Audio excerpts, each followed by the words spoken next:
যাদবপুর বিশ্ববিদ্যালয় গণ্ডগোল কী নিয়ে? কারণ রাজ্য সরকার একটা নির্দেশ পাঠিয়েছিল যে বিশ্ববিদ্যালয়ের সমস্ত ইলেক্টেড বডিগুলোকে, স্টুডেন্ট বডিগুলোকে ভেঙে দিয়ে পরে ইলেকশন করবে এবং ডিসলভ করতে বলা হয়েছিল। এবং আমি এই বিজেপির এই সিদ্ধান্তকে সমর্থন করি এই জন্যে যে আজকে বিশ্ববিদ্যালয় এবং কলেজগুলোতে যদি পড়াশোনা ফিরিয়ে আনতে হয়, সেখানে রাজনীতি কিছুদিনের জন্য সাসপেন্ড করে, আমি বিশ্ববিদ্যালয়ে রাজনীতি করার বিরুদ্ধে নই।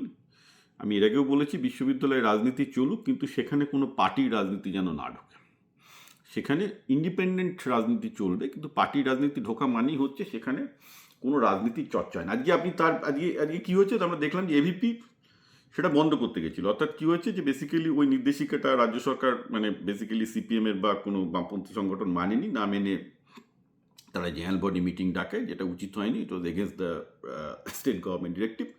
এবিপি, যেটা বিজেপি নাকি ছাত্র সংগঠন, সেটা ঠেকাতে গেছিলো, ওই থেকে মারামারি, গণ্ডগোল ইত্যাদি ইত্যাদি চলছে। তো ব্যাপারটা একটু ঠান্ডা মাথায় দেখা যায়। দেখুন, আমি বিজেপির পক্ষে কারোর পক্ষে নই, আমি সাধারণ মানুষের পক্ষ থেকে বলছি।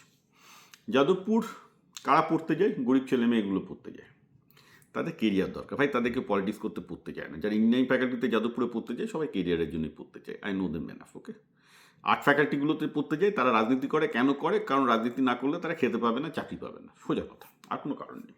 Late be honest. কেউ পড়াশোনা করতে যে রাজনীতি নিয়ে আমি প্রচুর শিখবো, রাজনীতিক আমার মতাদর্শ তৈরি হবে, রাজনীতি নিয়ে আমি প্রচুর জানবো, সেটা হয় না। সেটা যদি হতো তাহলে আজকে যাদবপুর থেকে আমরা সেরকম মানে খুব স্টলওয়ার্ড কোনো রাজনৈতিক বিজ্ঞানী পেতাম বা স্টলওয়ার্ড কোনো রাজনৈতিক নেতা পেতাম, সেরকম কিছু পাইনি। আর আমার যেটা মানে আমার বেসিক্যালি আমার পলিটিক্যাল লেখায় যেগুলো হেগে দিয়ে যায়, তাতে দেখতে পাবেন এদের মানে রাজনৈতিক চেতনার লেভেলটা কোথায় আর কি। না, যাদবপুরে সোজা কথা, ইঞ্জিনিয়ারিং ফ্যাকাল্টি ছেলে মেয়েগুলো ক্যারিয়ার তৈরি করতে আসে। আর্টস ফ্যাকাল্টি ছেলে মেয়েগুলোর মধ্যে মেয়েগুলো ভাবে ইঞ্জিনিয়ারিং ফ্যাকাল্টি কাউকে ধরে বিয়ে করবে, আর বেসিক্যালি যেগুলো ছেলে সেগুলো জানে যদি পলিটিক্যালি অ্যালাইন না হয়, মানে রুলিং পার্টি বা এগুলোর সাথে, তাহলে তারা চাকরি পাবে না, এটা বিয়ে করে। ঠিক, এই তো অবস্থা। আমার বক্তব্য হচ্ছে, যাই হোক, এগুলো সবাই সাধারণ মধ্যবিত্ত গরিব ফ্যামিলির ছেলে মেয়ে, এদের একটা কেরিয়ার দরকার। এবার এআইয়ের যুগে কিন্তু ইঞ্জিনিয়ারিং ফ্যাকাল্টির অবস্থা আস্তে আস্তে খারাপ হবে। আর্টস ফ্যাকাল্টির অবস্থা তো আগে থেকেই খারাপ ছিল, রাইট? এরকম একটা পরিস্থিতিতে যেখানে এখন পশ্চিমবঙ্গের ইউনিভার্সিটি কলেজগুলোর প্রথম চিন্তা হওয়া উচিত যে কী সিলেবাস হবে আজকে এআইয়ের যুগে, যাতে কিনা তারা ছেলেগুলো চাকরি পায়, করে খেতে পারে। দেখুন, আপনি অর্থনীতিকে বাদ দিয়ে রাজনীতি করতে পারেন না। আর অর্থনীতি কী বলছে? যে আমাদের কলেজ বা ইউনিভার্সিটিগুলো তৈরি হয়েছে, একটা বড় কারণ হচ্ছে এই যে যাতে সেখানে তারা এমন কিছু স্কিল শিখবে, এমন কিছু শিখবে যার ফলে তারা পার্ট অফ আর ইকোনমি হতে পারে। আর পার্ট অফ ইকোনমি হলে তবেই তারা করে খেতে পারবে। সেইগুলো তো বহুদিন আগেই চলে গেছে। তো বিজেপি যদি এটাকে ফিরিয়ে আনার চেষ্টা করে, I don't see anything wrong. আর ওইসব ওই রাজনৈতিক সচেতনতা হ্যান ত্যান ওইগুলো বলে লাভ নেই। মানে জেএনইউর লোকজন বা যাদবপুরের লোকজন কতটা পলিটিক্স বা ইতিহাস বা দর্শন জানে, তো আমি নিয়ে চোখে দেখেছি। সব সালা ধান্দাবাজ, পড়াশোনা কেউ করে না, কৌতূহল হলে কেউ ওইসব পলিটিক্স আসে না। শুনুন, যে পলিটিক্যালি কৌতূহল হবে, যার জানার ইচ্ছা থাকবে না, সে নিজের মতো করে পড়বে, লিখবে, ঠিক আছে?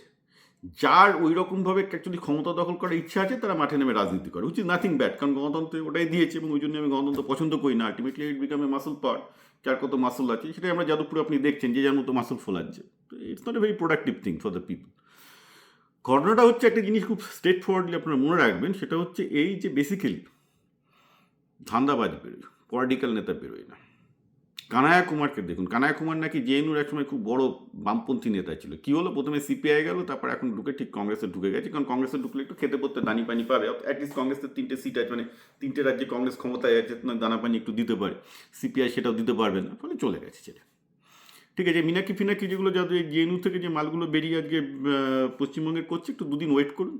যদি পশ্চিমবঙ্গে সিপিএম সেকেন্ড পজিশনে না যেতে পারে, থার্ড ফোর্থ পজিশনে থাকে, মানে কোনোদিন যদি ক্ষমতায় আসার চান্স না থাকে, এরাও ঠিকঠাক করে কংগ্রেসের জায়গায় শ্যুট করে ঢুকে যাবে।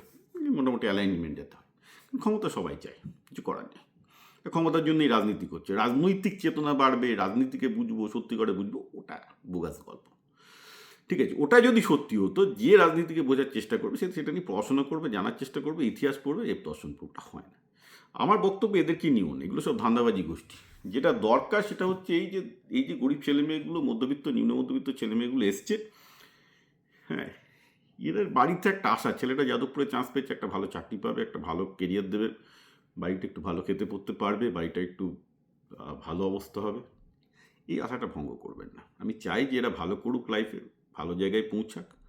হ্যাঁ, আজকে যদি বিজেপি যে সিদ্ধান্তটা নিয়েছে যে এই মানে বেসিক্যালি সমস্ত ইলেক্টেড বডিগুলোকে করে আবার নতুন করে নির্বাচন করবে, এই সাসপেনশনটা দরকার ছিল। কারণ এই মুহূর্তে যেটা হয়েছে পশ্চিমবঙ্গের যে রাজনৈতিক মানে মানে ইউনিভার্সিটিতে রাজনীতির নামে যেটা হচ্ছে, তাতে শুধু পড়াশোনার পরিবেশটা নষ্ট হয়।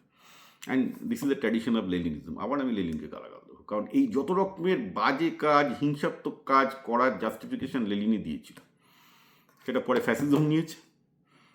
আপনি বলতে পারেন কিছুটা আরএসএসও তার থেকে নিয়েছে, তবে আরএসএস ম্যাক্সিমাম রেজিস্ট্যান্স ওয়েতে নিয়েছে, রেজিস্ট করার জন্য নিয়েছে। আরএসএসের সাথে এদের পার্থক্য হচ্ছে যে আরএসএস ওটাকে রেজিস্ট্যান্স ফর্মে নিয়েছে, সিপিএমও বলে রেজিস্ট্যান্স পাইতে। আমি বলছি না যে সিপিএম এটাকে অন্য কোনো নাম দেয় আর কি। গোলটা কিন্তু লেনিন থেকেই, লেনিন থেকে মুসোলিনি, ফ্যাসিজম থেকে এসছে আরএসএস। একই বৃত্তে আছে এরা সবাই, একই বৃত্তে আছে। আমি বলে দিচ্ছি, এর মধ্যে আমি শুধু আরএসএসকে এই জন্য আলাদা করব যে আরএসএস অন্তত এইটুকু করেছে যে তারা বলছে যে আমরা শুধুমাত্র আমাদের আইডিওলজিতে যেটুকু আছে আমরা শুধু সেটার জন্য আমরা রেজিস্ট করবো। অ্যান্ড ওরা আননেসেসারি অন্তত কোথাও ক্ষমতা ফলায়নি। ওরা যেখানে যেখানে রেজিস্ট্যান্স করার দরকার হচ্ছে ক্ষমতা ফলিয়েছে, সব জায়গায় ক্ষমতা ফলায় না। সেটাও অ্যাকচুয়ালি খুব ভেরি ইন্টারেস্টিং। এটা করতে গেলে আমাকে আরও অনেক ডিপ ইতিহাসে যেতে হবে। সমস্যা হচ্ছে এইটা যে বেসিক্যালি সিপিএম বা বামপন্থার ক্ষেত্রে সব জায়গায় লেনিনিজম, যেখানে পারবে সেখানেই সহিংসভাবে দেখাও যে আমরা করছি এবং it is justified. Total nonsense. এবং এর জন্যই আমি বইটা লিখেছি, পিপুল শুড নো যে কীভাবে লেনিনের তত্ত্ব পশ্চিমবঙ্গকে 50 বছর ধ্বংস করেছে। And people need to deeply know this.